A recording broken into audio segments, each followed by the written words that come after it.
Support for Wavemakers comes from listeners like you and the Tampa Bay Times.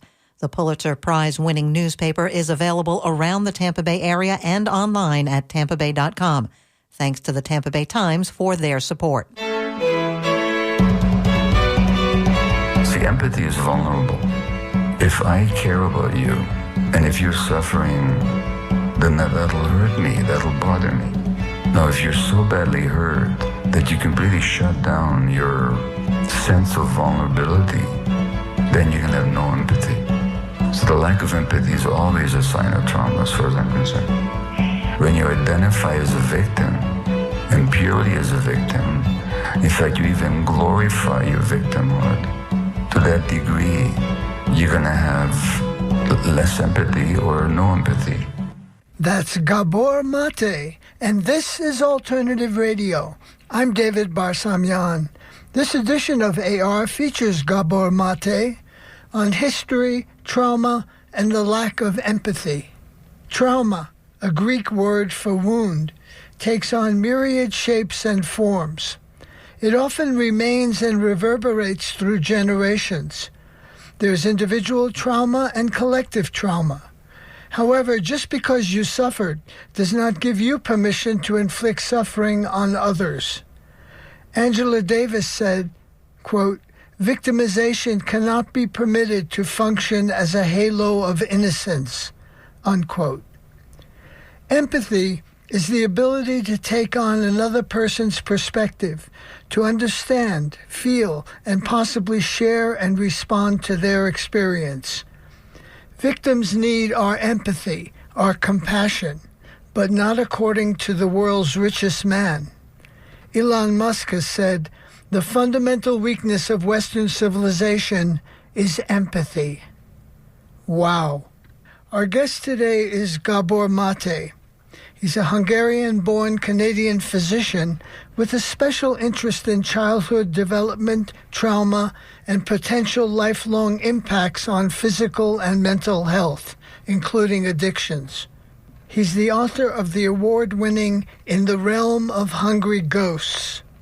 He spoke in Melbourne, Australia in mid-February at an event organized by the Jewish Council of Australia and moderated by Emeritus Professor Andrea Durbach.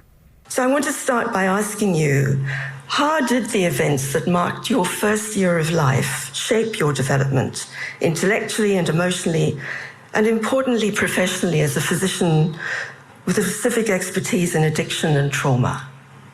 So my grandfather was actually a Zionist leader, a very prominent one. He was a friend of Vladimir Jabotinsky, who was the founder of the revisionist wing of Zionism, and of which Menachem Begin and Yitzhak Shamir, and most recently and bizarrely Benjamin Netanyahu were the representatives. He was killed in Auschwitz when I was 5 months of age. And what saved my mother and I was really only the fact that we lived in Budapest. And as the Germans who moved into Hungary in March 1944, as they emptied the country of Jews, they did it concentrically, and Budapest was in the center. And by that time, the world actually told the Hungarian government to stop, so they did. And that's what saved their lives. Not that terrible things didn't happen afterwards. How did it affect me? Well, first of all, there's a story I've told many times before. The Germans occupied Budapest in March of 44. I was 2 months of age. Next day, the pediatrician, who my mother calls to come and see me because I'm crying all the time, says to my mom, "Of course I'll come, but I should tell you, all my Jewish babies are crying." Now, of course, what does that speak to? It speaks to the fact that infants soak up the unconscious and the tensions of the parent. So when the mother is in pain, the baby's in pain. And that's how we spent my first year. My father was in forced labor. For the most part, my mother didn't know if he was dead or alive. Then her sister and her parents were deported to Auschwitz. in the fall of 1944, an even more vicious anti-Semitic fascist party took control in Hungary. That's when they began a second wave of killing of Jews. Another 100,000 people were killed. There's a monument by the Danube, if you visit Budapest now, of just shoes, metal shoes, sculpture. And because representing the Jews that were marched onto the Danube by this fascist militia and shot into the river. So that's the shadow under which I spent the first year of my life. When I was 11 months of age, my mother gave me to a stranger to save my life, and a Christian woman, completely unknown, who conveyed me to some relatives in relative, more safety, very relatively relative. So I lived with them for 6 weeks, didn't see my mother for all that time. What did this do to my psyche? It's interesting. Sometimes when people watch my stuff on YouTube, and I'm joking, and thought I'm being very, personable, somebody says, "He looks so depressed." And they're picking up on something. No, they're projecting. That's all they see, and that's not all there is. But they're picking up on something. Because in photograph of me as an infant, as a child, there's this faraway look of sadness, and it's still here sometimes. So there's that. Some years ago, I took part in a ketamine psychedelic training, and I was amongst, I'll tell you two psychedelic stories. One is, I'm lying there injected with the ketamine along with 10 or 11 others, and we each have a minder, and it's a safe setting, and people under the influence of this psychedelic are having divine visitations and angelic appearances and universal love and unity. And me, I start screaming, "I hate the world." That's my fun, so that's my baseline. I don't identify with it, but that's my baseline. Of course, who wouldn't? That's the feeling of the child in that situation. The world is a hateful place. The other psychedelic experience I can tell you is 7 or 8 years ago, I took some mushrooms therapeutically along with a therapist. I'm perfectly aware that I'm this author and writer and father and physician and 73, 74 years of age. I know this is a psychedelic session. I know that I've taken the mushroom. I know this woman is a therapist, but at the same time, I'm experiencing myself as a 1-year-old baby, and she's my mother. So I have this double consciousness.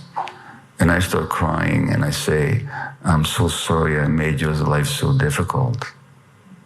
And that's the self-belief of a child whose parents are suffering. Children take it on, they think it's their fault. Which then can lead to a tremendous drive to make it better and to fix Mother Earth and to fix the world. So, what can I say?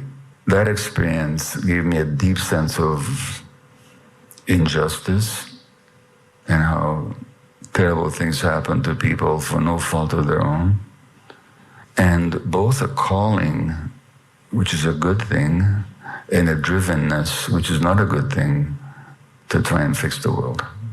Those are the main influences, the main impacts, I would say. So the precarious experience of being a Jew that you described in Eastern Europe in 1944, I've heard you say compelled you or called you, certainly in your teenage years in Canada, towards Zionism. Yeah. Because in your words, and I'm quoting you, it appeared to be the perfect answer to that horrific history. It was like a redemption, a regaining of power, a proud assertion of a proud Jewish identity, and really an antidote to hundreds of years of persecution. But Gabor, then in subsequent years, you've spoken very critically of Zionism, and its essence and rejected its tenets, and particularly its contemporary manifestation, stating that it's had horrific consequences, and I quote you again, for the Palestinian people and lamentable consequences for the Jewish people, that it has a corrupting influence on the Jewish soul. Yeah. What triggered this revision? It wasn't any overnight epiphany. It was gradual. I was a Zionist youth leader. I was the head of a Zionist youth group in Vancouver. And as you say, I was impelled towards Zionism as it makes sense. We were persecuted, wandering everywhere. We had this ancient homeland from which we were expelled. And ever since then, we've been persecuted. It's time to go back, reestablish ourselves, and claim our right to be a people, have our own army, our own state, where we're no longer a despised and vulnerable minority. That makes perfect sense. And for the psychological wound of, there's one part of it. There's a psychological part as well, which is that the American black psychologist, Dr. Kenneth Hardy, talks about what he calls the assaulted sense of self. And that's that the abused individual or collective takes on a view of themselves that the perpetrator has. So abused children tend to despise themselves. As somebody said, when parents abuse the child will love the parents and hate himself. Now, this is also true in the collective sense. So American blacks, for example, used to hate being black. They used to hate the fact that their hair was curly. Malcolm X, the black leader, describes in his autobiography putting this searing chemical on his scalp to try and straighten his hair. And people tried to bleach their skin. And Malcolm X once said to people, who taught you to hate the shape of your lips or the shape of your nose or the color of your skin? And you see this everywhere. Everywhere there's colonialism. White is good, and the darker you are, the lower status you are. This is true in India. This is true in Africa. It's true in South America. It's also true for Jews. A lot of Jews develop a negative sense of themselves for the same reasons. And I had that. So Zionism, which all of a sudden gave me a sense of pride and identification and even a sense of superiority, this sense of belonging to this proud ancient race, was also an antidote to not just to the historical dilemma of the Jewish people, as I understood it, but also to the psychological dilemma. There's only a few things wrong with that perspective. One is, this may be surprising to you, but there was never any expulsion from Palestine. Didn't happen. It's a story. It's a story. Most Jews never came from Palestine. They were converts elsewhere. Already in ancient times, at the time of the destruction of the Second Temple in 70 AD, many more Jews were living outside Palestine than inside Palestine. In the 5th century, there were Arab Jewish kingdoms in Arabia, kingdoms of Jews. There were large numbers of Jewish converts in India, in China, in North Africa. So the story of this wandering people, and by the way, you know what? The Egyptian exile never happened. No historical evidence whatsoever. In fact, at the time that the Jews were supposed to have left Egypt, Palestine was a part of Egypt. And there's no evidence of even migration, none of that. There's no great kingdoms of David and Solomon. Story. Maybe there was a king called David, a small tribal enclave. So this whole story that we've addicted to is itself a mythology.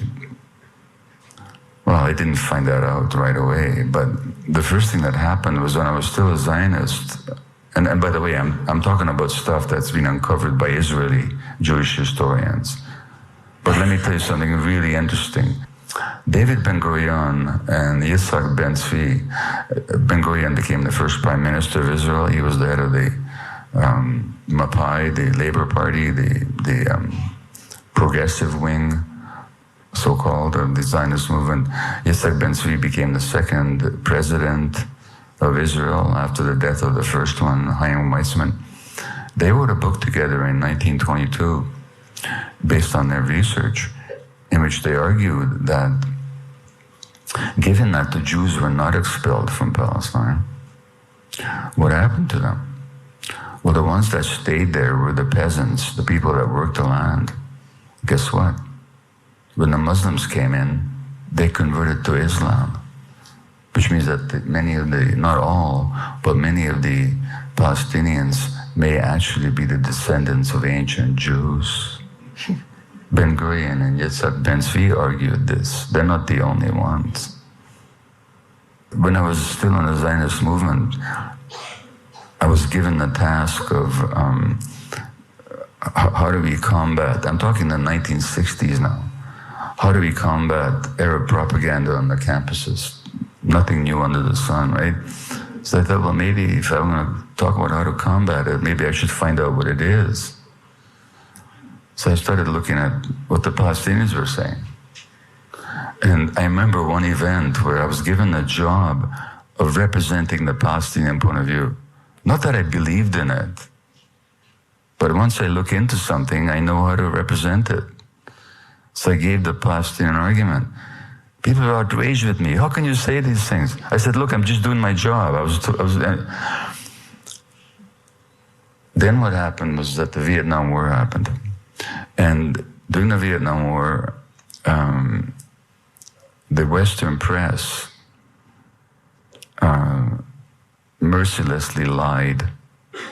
They denied the carnage, the mass murders, the bombings, the conspiracy of deceit on which the Vietnam War was based, in the name of which 2 or 3 million people were massacred.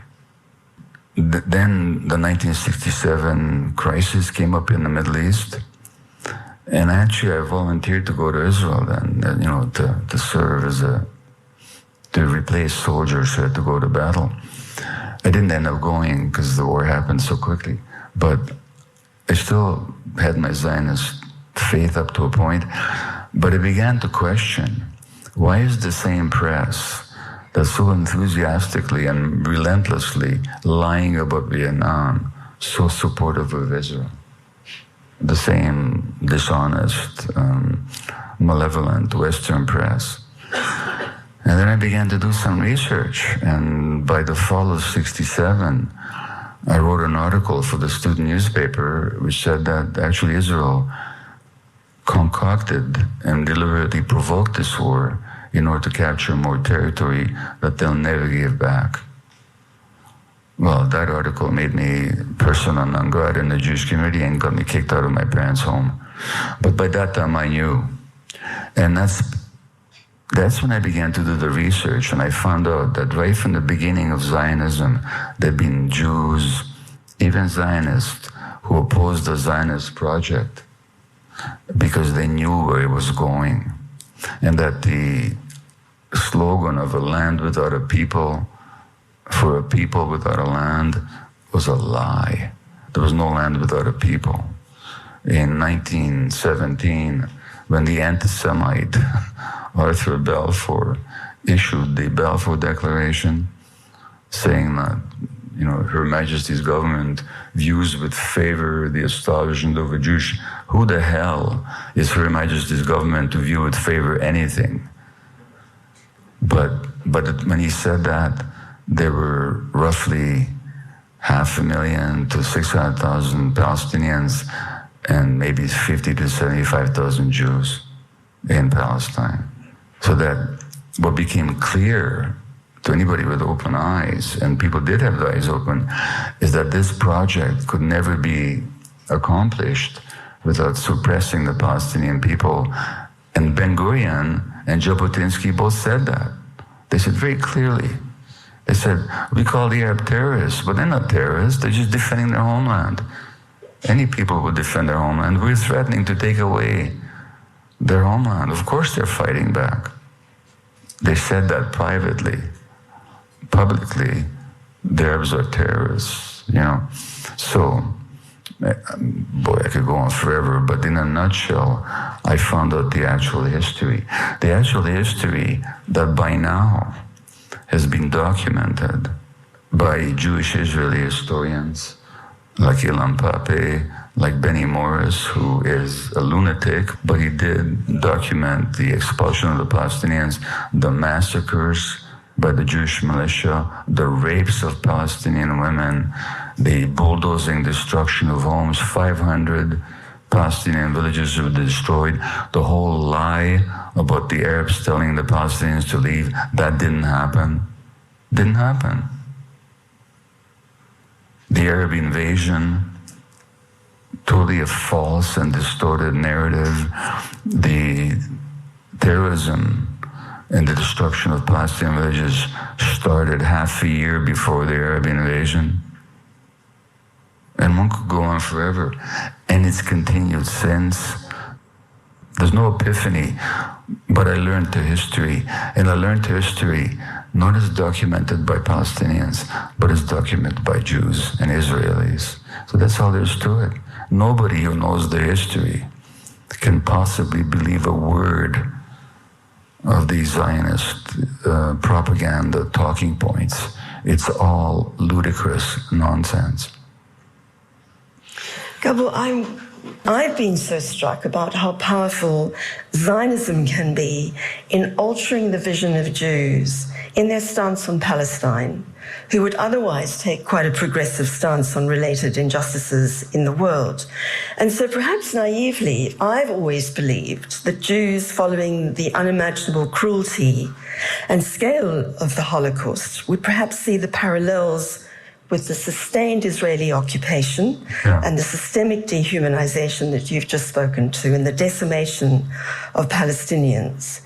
So I want to ask you, what happens to allow this collective compartmentalization, some would say hypocrisy, or disassociation? How do people get to this kind of selective application of human values that Jews believe are so intrinsic to Jewish tenets and ideals? Yeah.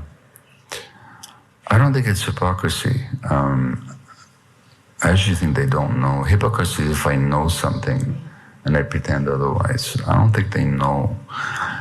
They don't permit themselves to know.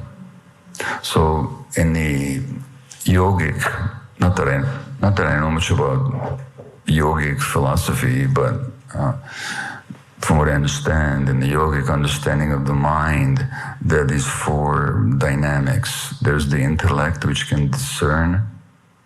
There's awareness, which is consciousness, which holds everything. There's memory, conscious and unconscious, which is like a store of everything you've experienced and heard and downloaded. And then there's identity.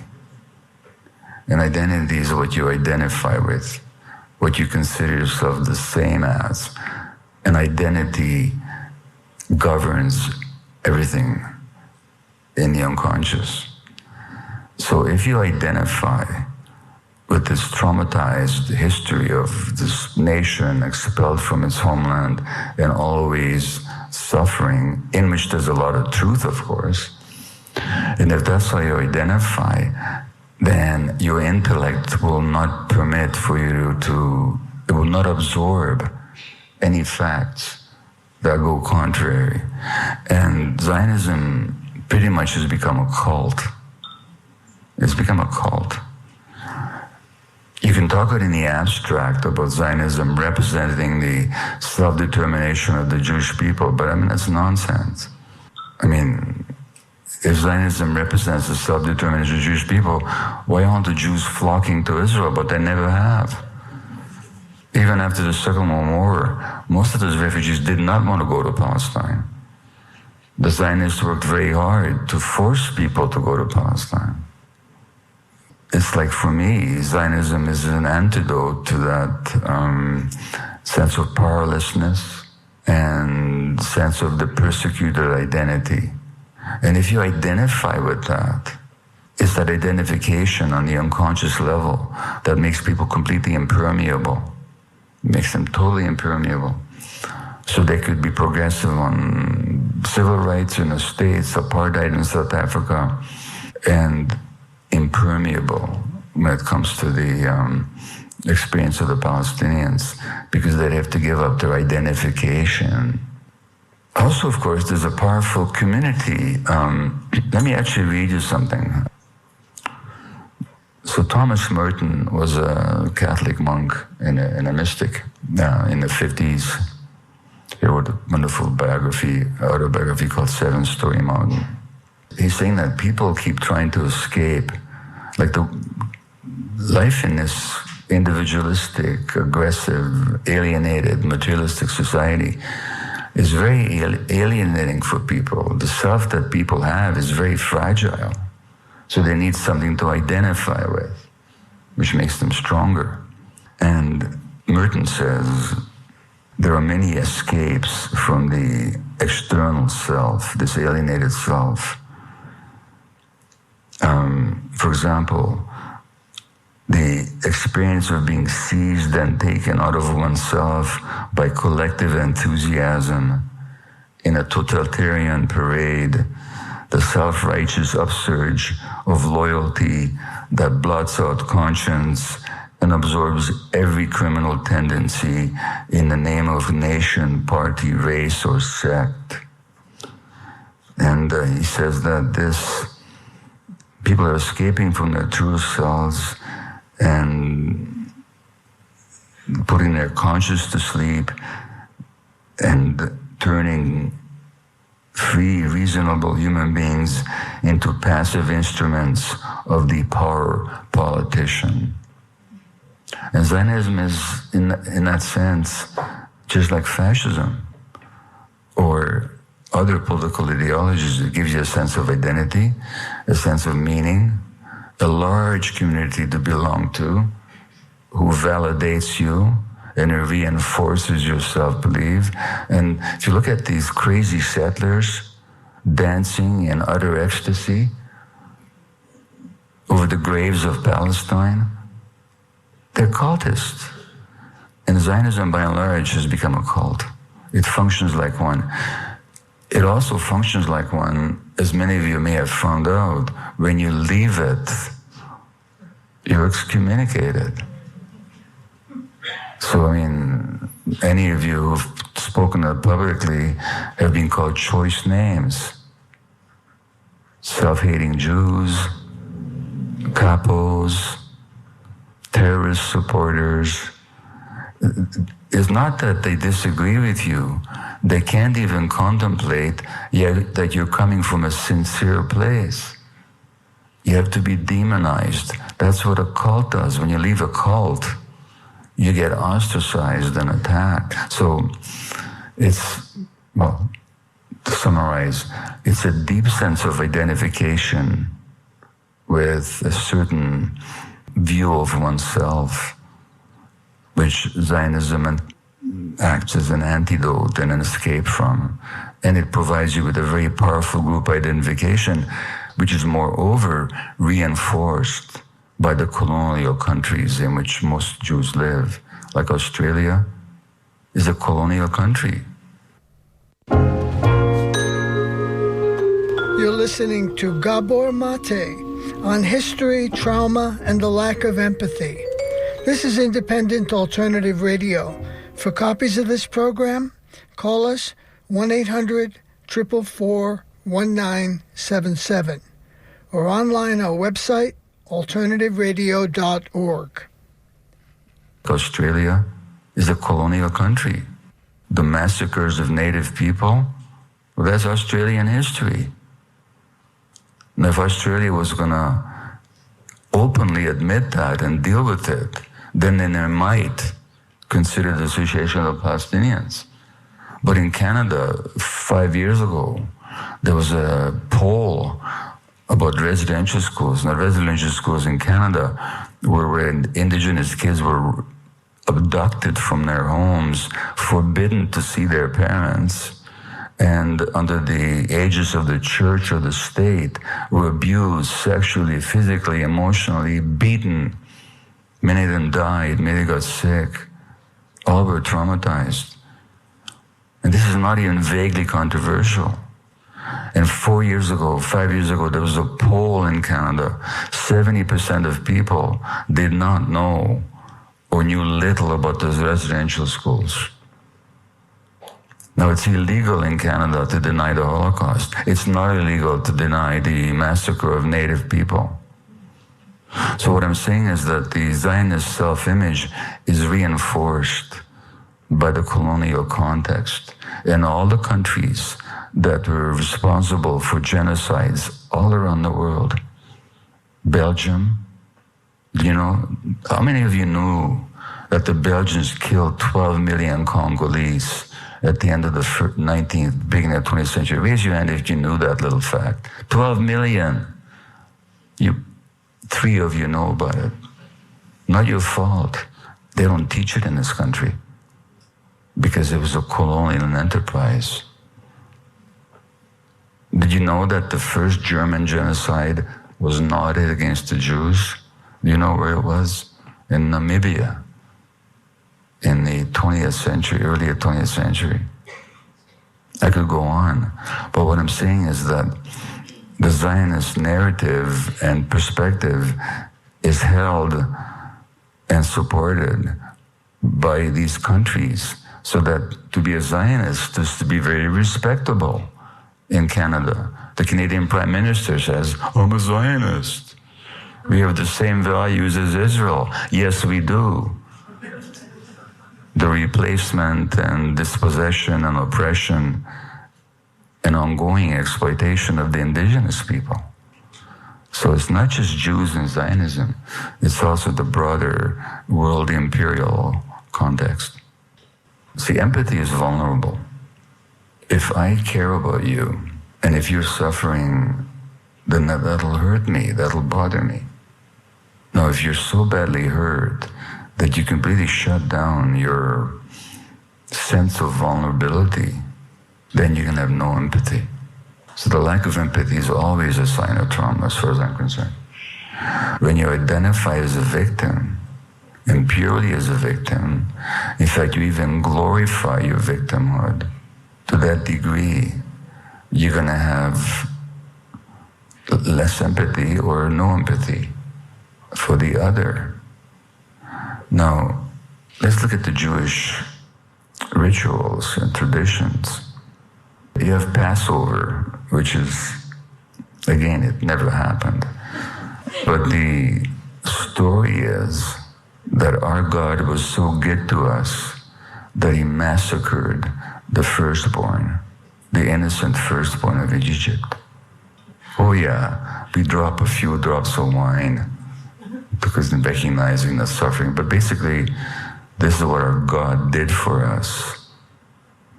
In the Old Testament, what the Christians call it, the Old Testament, in the Tanakh, the Jewish Bible, God threatens to destroy the Jews because they didn't follow his command to kill all the inhabitants of Palestine, men, women, and children.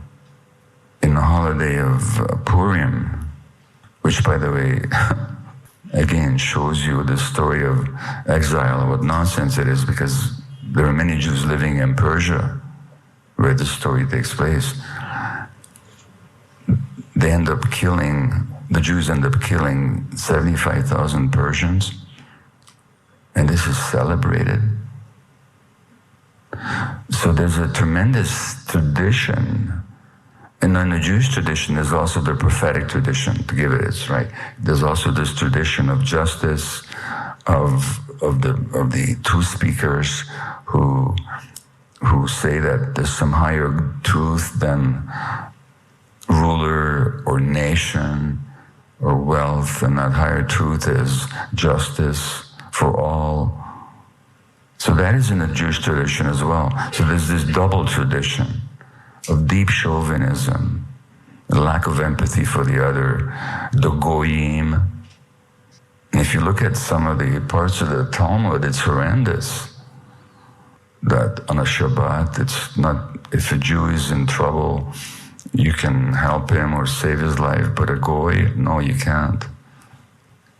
So this is part of our tradition. We got to own this.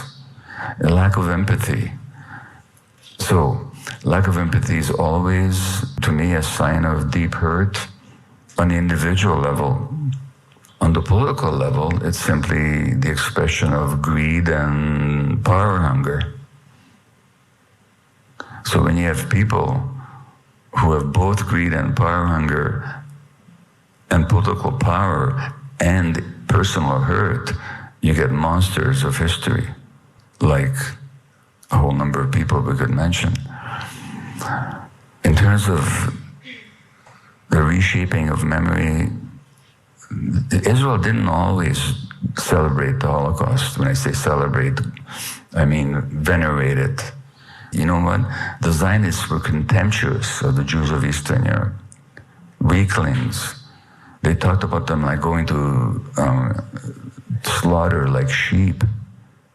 It was only in the 70s and 80s that they began to use the Holocaust as a justification. So they used memory quite consciously and quite deliberately and quite manipulatively. Now, if you buy that story that we've always been persecuted and in every generation the nations will rise against us, if that's your belief. Furthermore, if you've been told all your life that the Palestinians are just vicious terrorists, just itching to get at you to slit your throat, then October the 7th is just another example. Equating this vicious but desperate act of Palestinian resistance with the Nazi genocide, it just seems natural. Oh yeah, it's just one more example, and it makes sense, and you believe it. And this despite the fact, and I'll finish here, that there's been, I can name you at least 6 Israeli historians, Jewish historians, of genocide. Not just general history, but historians of genocide, whose career and studies have been based on studying genocide for decades, who said that what's happening in Gaza is genocide. Have you heard that in Australia? In the media? That Jewish Israeli historians who study genocide, who understand genocide like nobody understands genocide, have called Gaza genocide? So there's a real necessity to revamp our memory. But again, we have to let go of the identification as the eternal victim. As anti-Semitism, as we all know, has accelerated very worryingly in the last 15 months in this country and globally, we continue, as you mentioned earlier, to face the relentless accusations from members of the Jewish community that our criticism of Israel and the systematic extermination of Palestinian people is or feeds anti-Semitism. Yeah. And to make things even worse and more complicated, the self-described anti-Semitism watchdog, the Anti-Defamation League, recently dismissed Elon Musk's infamous raised arm at a Trump inauguration rally as an awkward gesture in a moment of enthusiasm. So with all these distortions around anti-Semitism knocking against one another, in my view, anti-Semitism in its intended form seems to be the biggest casualty. And so amidst all this worrying clamour, I want to ask you, how do we create a space for an authentic, meaningful discussion about and in response to hatred against Jews? I'm reminded of an anti-Semitic mayor of Vienna who, in the turn of the 19th, 20th century, who said the anti-Semite is the person who hates the Jew more than necessary. I come from Eastern Europe. I grew up with anti-Semitism. When I was in the bathroom as a kid at the urinal, and and two kids would piss and their streams would make the cross, they'd see a Jew just died. This is what I grew up with. I know anti-Semitism. I know how to recognize it. I can smell it. It's a very complex question.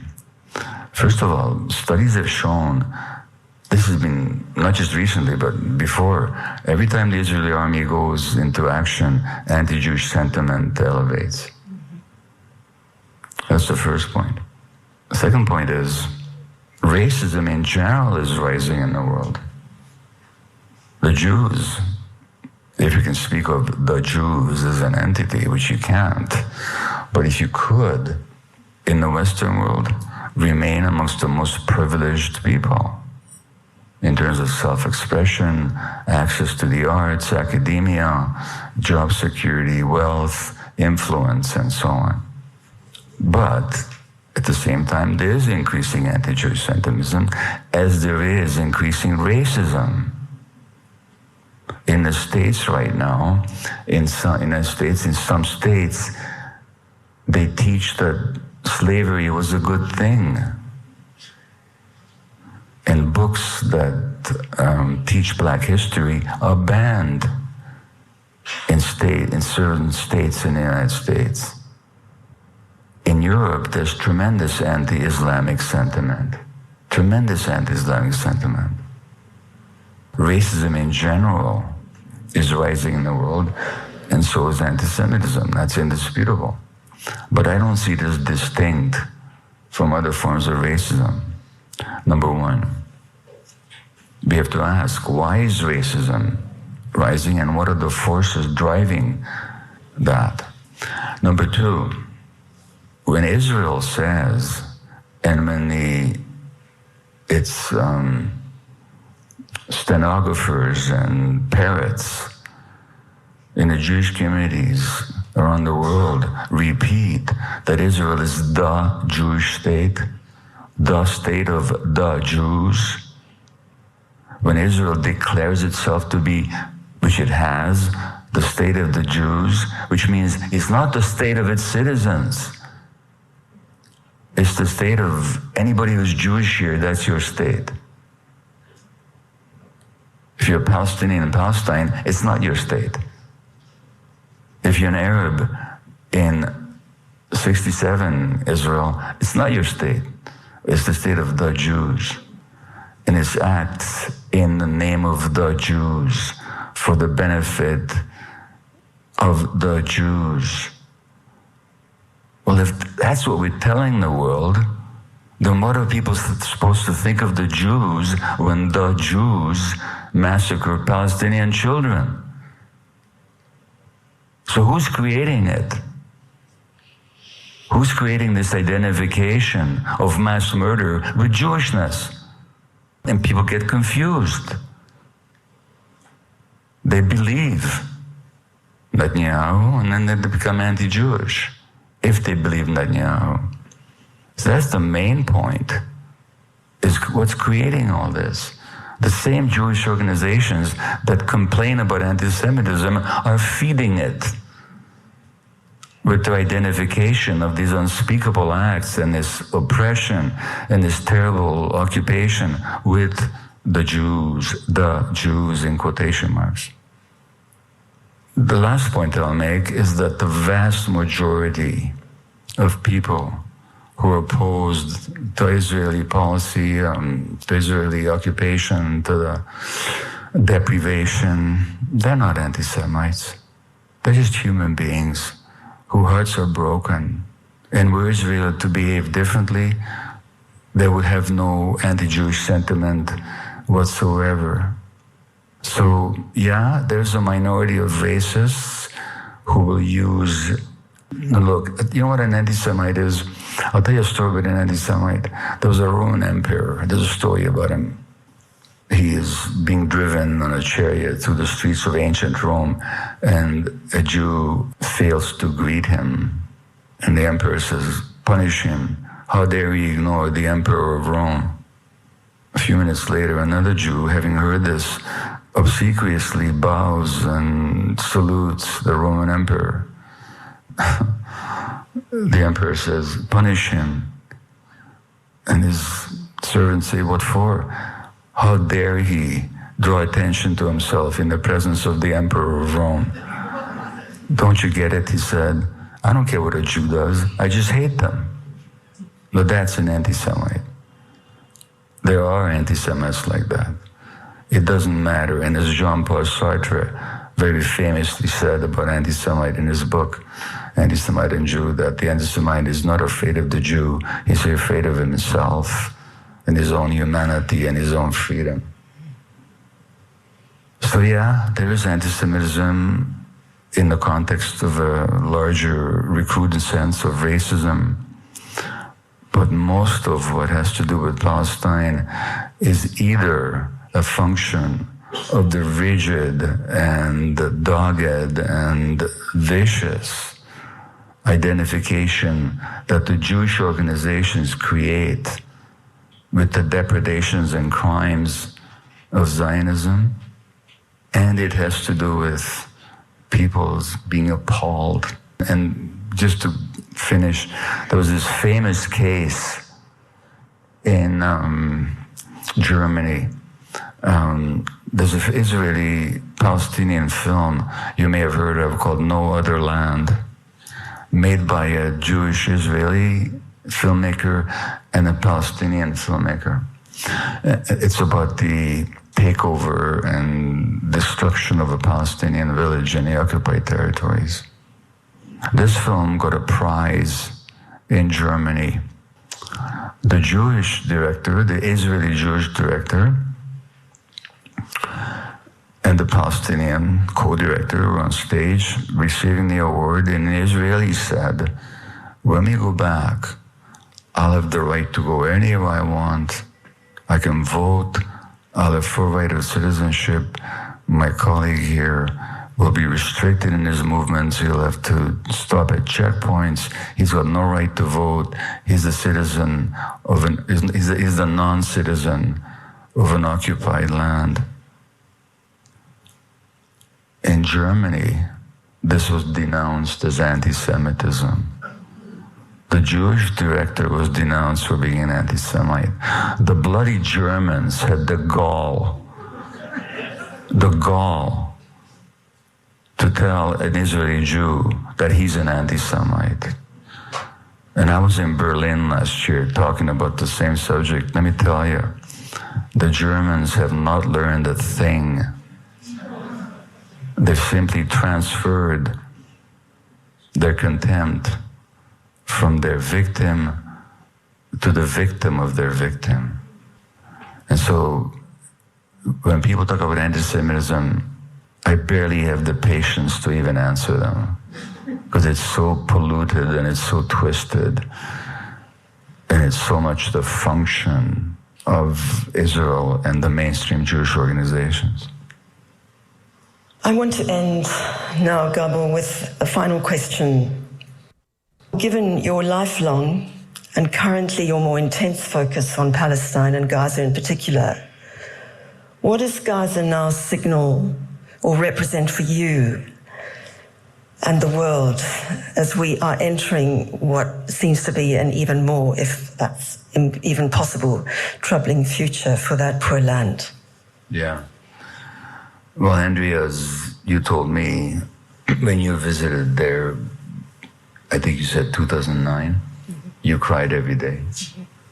The first time I visited there, during the first Intifada, I cried every day for 2 weeks.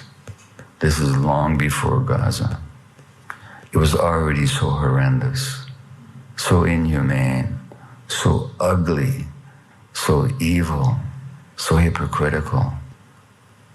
None of us at that time, you in 2009 or me, and indeed, I was in Palestine in 2022, I should say, working in the West Bank with Palestinian women who had been tortured in Israeli jails. But even knowing all the history and having seen it with our own eyes, even having seen the repeated Israeli devastations of Gaza, bombing campaigns, which elegantly they call mowing the lawn, And even knowing that the Israeli sociologist Baruch Kimmerling called Gaza the world's largest concentration camp decades ago. I don't think any of us could have foreseen the extent of what they've done now.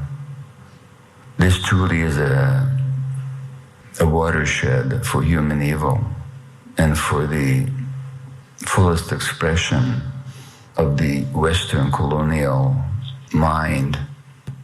And I'm afraid that the short-term outlook is devastating. Israel might very well succeed in the long-held Zionist dream of expelling all the Palestinians. They may succeed. They now have a U.S. administration who the Israeli the new American ambassador to Israel, Mike Huckabee, doesn't use the word occupation or settlement. He calls them neighborhoods and communities. They don't believe it's occupied. It's Samaria and Judea. And who knows? They might yet succeed. But historically speaking, it'll be one of the watershed moments in human history. People look back to it as the ultimate and clearest expression of the Western colonial mentality and what it's capable of and its inhumanity. And it'll both disturb and inspire people for a long time to seek justice, to seek truth, to speak out. So that's going to happen. And both you and I were struck by the utter humanity of the Palestinian people. How humble they are, how sweet they are, how welcoming they are, how desperate they are. Just tell our stories, just tell our stories, they kept saying to me. See, I don't think we Jews are any different from anybody else.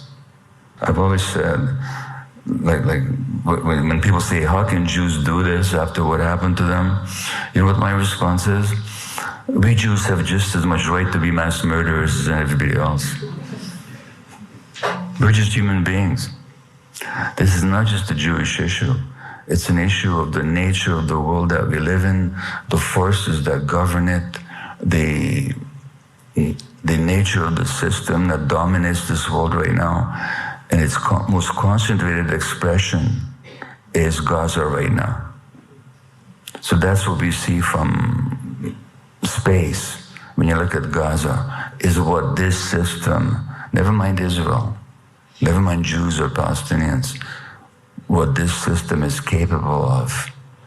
And if that does not, and that's going to be at some point seen as a real watershed in human history, as Angela Davis said, a real litmus point.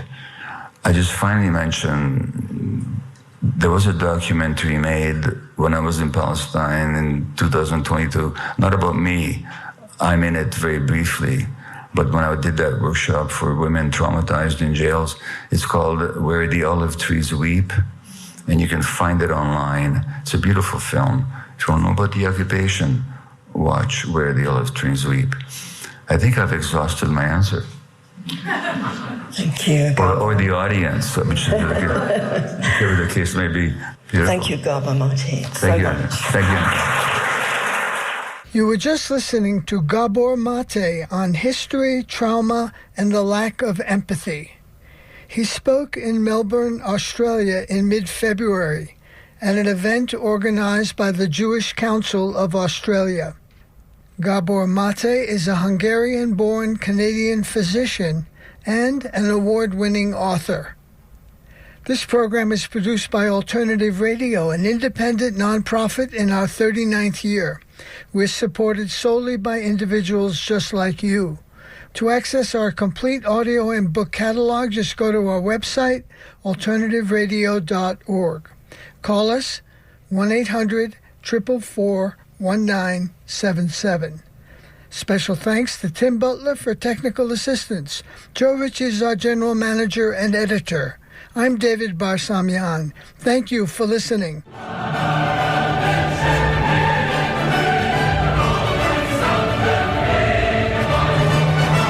This is WMNF Tampa.